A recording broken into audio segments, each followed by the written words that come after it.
This is a Fieldcraft task. This goes along with every ambush of a vehicle convoy. You have to clear vehicles inside the kill zone. So I got some examples here of some different types of vehicles. Point out where the entrances are on them and that type of stuff, and give you some general guidance on how this battle drill can be done. Now, first off, the ambush is done. There's no more fire coming from inside the kill zone. So as your clearance team is moving forward, they need to make sure the gunner is dead. He is not moving. Now, if you're not certain, nothing says you can't put a couple more rounds in him as you approach. And if you're really not certain and you're able to, get up on top of the vehicle, nice close kill, point blank range, just to make sure. Now, once the gunner for sure is clear and the vehicle's not moving no more, the first people you want to take out, remove from the vehicle, is the driver and the vehicle commander. If one of them is still alive while you're clearing the rest of the vehicle, they can hop over into that driver's seat, put her in gear, stomp on the gas. Bad things can happen for your people. Now, if you plan on reusing that vehicle or using that vehicle, you're going to recover it, then you should remove those two people by using the seat belts. They're going to have them on. That's kind of a standard nowadays. If it's a third world country and a lot of the Eastern Bloc ones, it's kind of maybe not.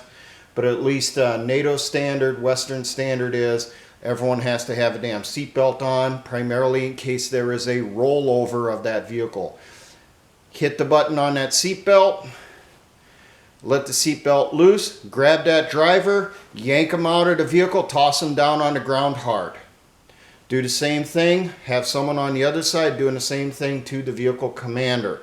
Now, if you are not going to recover the vehicle, if you're going to destroy it or it's too far gone for you to recover, just take a knife, whatever you got available, cut those seat belts, and then jerk the driver and the vehicle commander out of there. After you have done that, you've now immobilized the vehicle. That is when you can go back and clear the cargo area or troop area of that vehicle. Now, when you do this battle drill, you need to have one or two people that are going to open that door or that gate on the back of the truck. And then you have to have one or two people, preferably one on each side of the vehicle, that as soon as that gate's down, that door is open, their weapon is up, safety is off, finger is on the trigger, they see anyone moving inside, they start putting rounds in them and keep putting rounds in them until they no longer move. If there's a group of people, that's when you're going to start spraying. You're at point blank range at this point. If you have a squad automatic weapon, it's up there with your clearance. Have him start spraying the vehicle back and forth to take out anyone that's moving in there. Now, we will look at some examples of some different types of vehicles.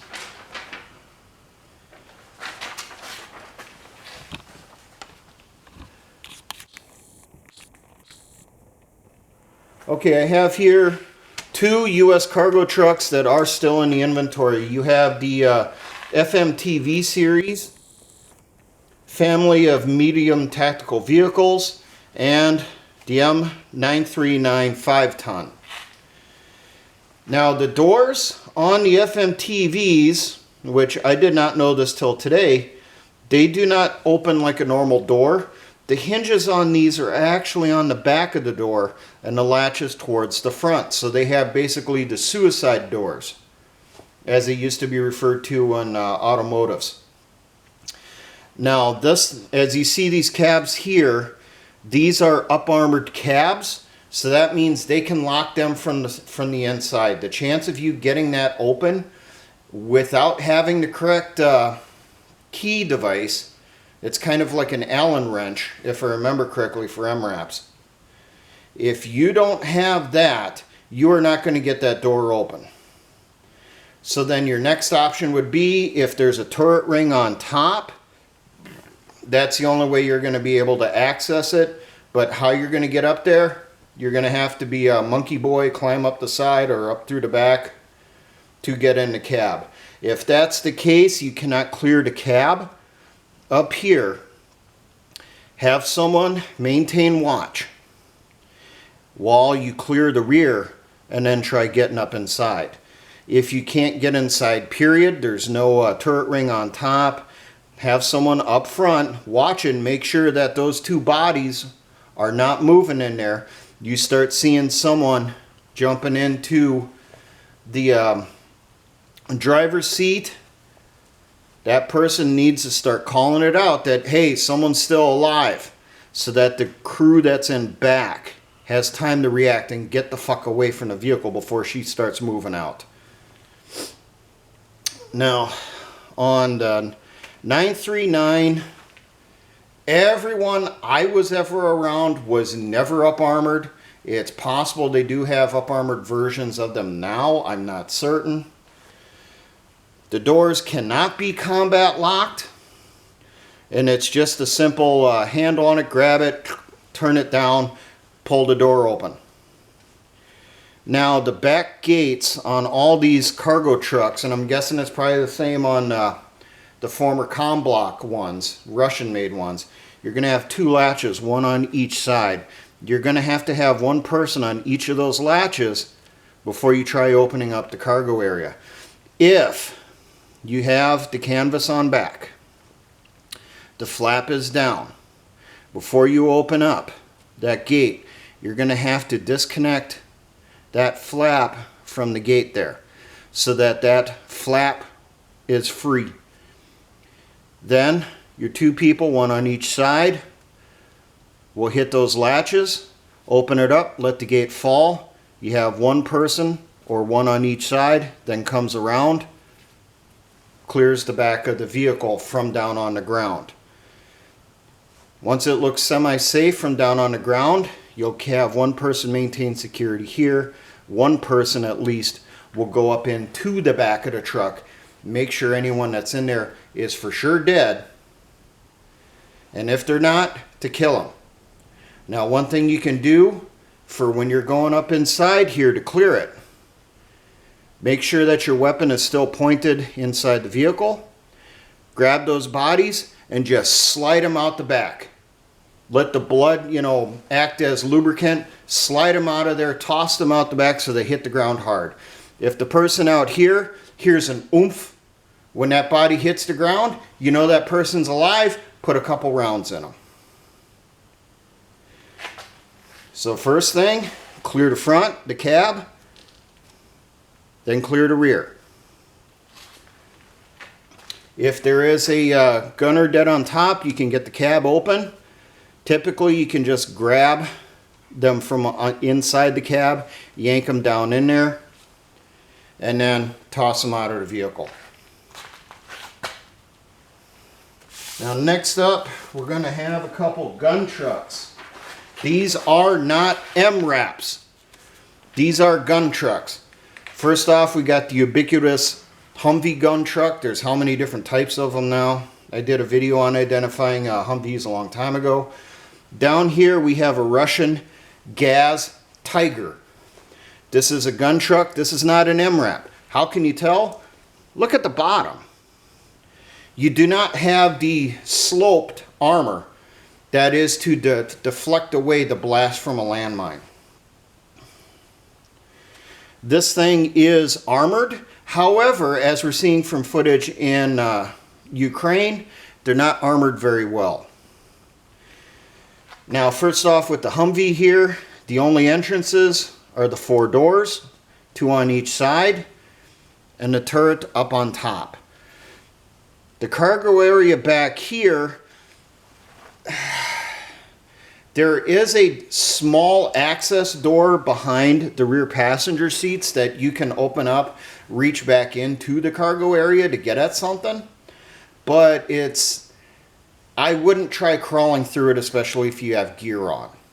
So that's not a way for you to get in the vehicle unless you absolutely positively have to. Then maybe give it a try. If it's an older M1025, there was no wall between the cargo area and the passenger area. You can get inside by going through the back on those. Now the doors on these can be combat locked from the inside.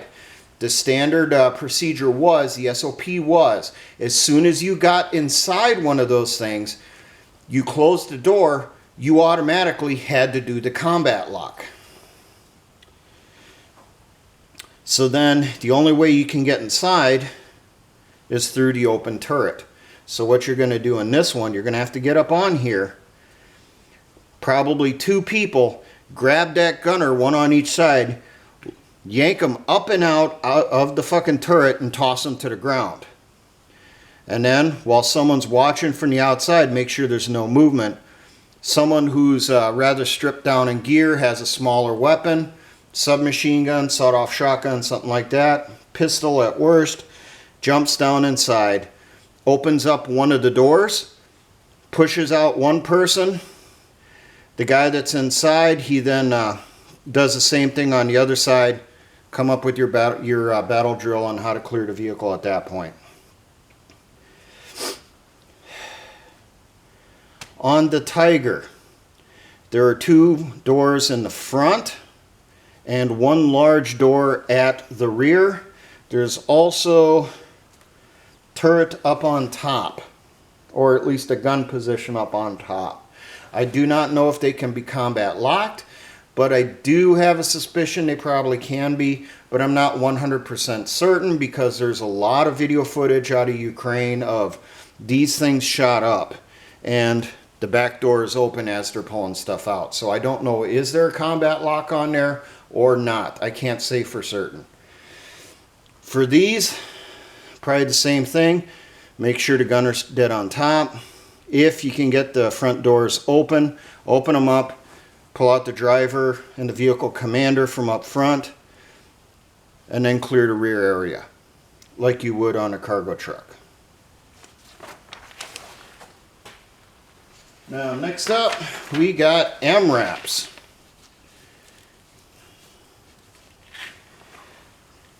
This top one here is a Cougar, which is one of the types used by the U.S. military, and it kind of looks like this is kind of the primary one that's currently in service because they're retiring the MAT-Vs and the RG-31s, it sounds like. So that's why I got that one on there. Down here we have a Russian Typhoon. This is an actual MRAP. You can kind of see here on this, you can see the slope on the armor, which makes it mine protected or mine resistant. And then you can see slope on the armor starting here too. So on the Cougars, I don't know a hell of a lot about them. I was never on a Cougar. I have messed with the Humvee gun trucks and messed with the RG-31s, but never was around a Cougar. But there's doors on the driver's side and the vehicle commander side up front, double doors on the back.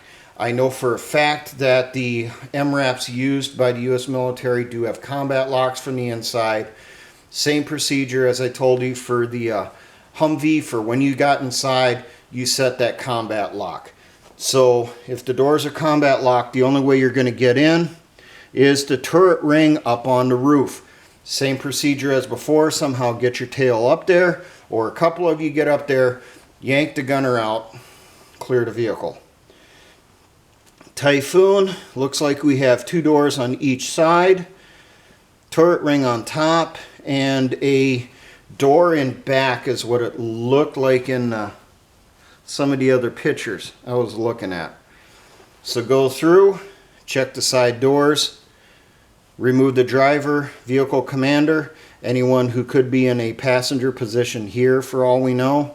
I'm not sure what the inside really looks like. I've only seen one picture of the inside of a Typhoon, and it had been stripped out, burned out. There wasn't much left in there to get any good detail as to what the compartment looks like during operations. So remember, on the gun trucks and the MRAPs, the glass is going to be armored. On a cargo truck, if it looks like the cab is up armored, then the glass is up armored. If it doesn't look like it's up armored, if it looks like just an ordinary cab, the glass will not be armored and you can shoot through it. Next up here, infantry fighting vehicles and armored personnel carriers. I got two very ubiquitous ones here, which are all over the world now. Obviously, the American Bradley and a Russian-made BMP-2. Now I'm showing you here on the Bradley, there are two hatches up on the roof. One is for the gunner, one is for the tank commander, the TC. There is a hatch up front for the driver. That's always going to be closed during combat operations. But it's usually, if any hatches are going to be open, it's going to be up on a turret. The back of the Bradley is a ramp, and you have a oval shaped type door here on the driver's side. These doors typically have a latch on them that you are supposed to do for in case you have to lower the ramp, so that door doesn't open up when it hits the ground and someone accidentally starts falling through it and ends up breaking a leg because of getting their foot caught in the ramp as they're going across. If this is locked from the or latched from the inside, you are not going to get it open. The only way you'll get in then is up on the roof. There is a hatch over the top of the troop area here. It's extremely narrow, and the only time I have ever seen that opened up was when a Bradley was getting swept out, getting cleaned out. Other than that, that thing was always closed. BMP-2. We had the driver up here during combat operations. That hatch is going to be closed. You have two hatches up on top of the turret, one for the gunner, one for the tank commander. On the back of a BMP series vehicle, it does not have a ramp. It has two kind of squarish doors back there. When you open them, they open towards the outside, if I remember correctly, so the latches are towards the center line of the vehicle.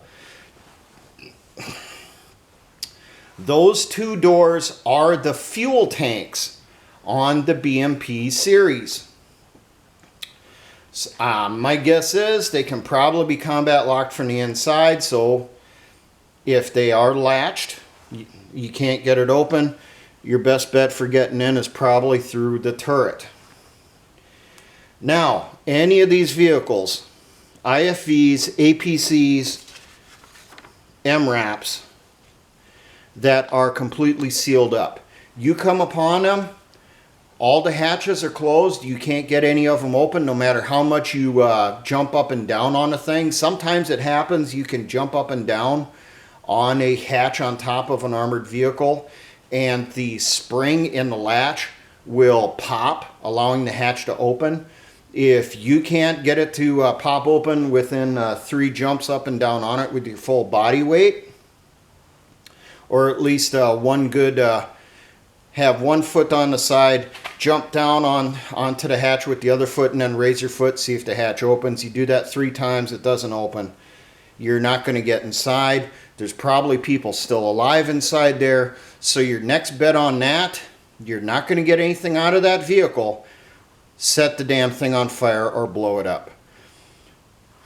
Do not try putting the charge for opening the vehicle or destroying the vehicle on the back, because it's just going to fall off. Your best bet, put the charge up on the roof. Make sure it's focusing the blast straight down into the vehicle to open it up. In theory, a thermite grenade, an incendiary grenade, will burn its way through the armor of any of these if it's up on the roof. sitting straight up and down when you set it off. That will create a small hole to the inside. That hole would be large enough for a fragmentation grenade. If that's the case, you get it to burn through there. You're going to have smoke going from the inside as the molten metal's starting to set stuff on fire. You know, just double check the diameter of the grenade to the hole. Pull the pin on the grenade. Let the spoon fly. Drop it down in the vehicle. And then jump off the vehicle. Let that grenade go off to take out people inside. If the fragmentation won't, it's very likely that the blast wave from the explosion will, at a minimum, rock their world. But a lot of times it will knock them out or start rupturing internal organs. So, looking over here, procedures for clearing these use similar to a cargo truck. Make sure you have one person who's always on watch on security, their weapon raised, while another person opens the door. If you're that short-handed, you don't have enough people to be able to do that, you have only like one person on the vehicle and that stuff, or two people on the vehicle, and you're going to do both sides at the same time. Make sure that the person opening that door has their weapon ready, so as soon as that door starts to swing open, they're getting it straight up in them, and they're scanning the vehicle before to make sure the person's dead, puts a few rounds in them if they're not, and then removes the body. After you have removed everyone from the vehicle, that is when you go through, you start stripping the vehicle. That's when you're going to take the weapons, the rations, water jugs, tools, cases of ammunition, whatever's in there that you can use. Whatever you cannot use or take with you, destroy it. Your best bet, burn it. Burn it inside the vehicle, and so that you're destroying the vehicle and those items at the same time. Now, for all my engineer brothers in the Patriot and militia movements, always remember, essayons.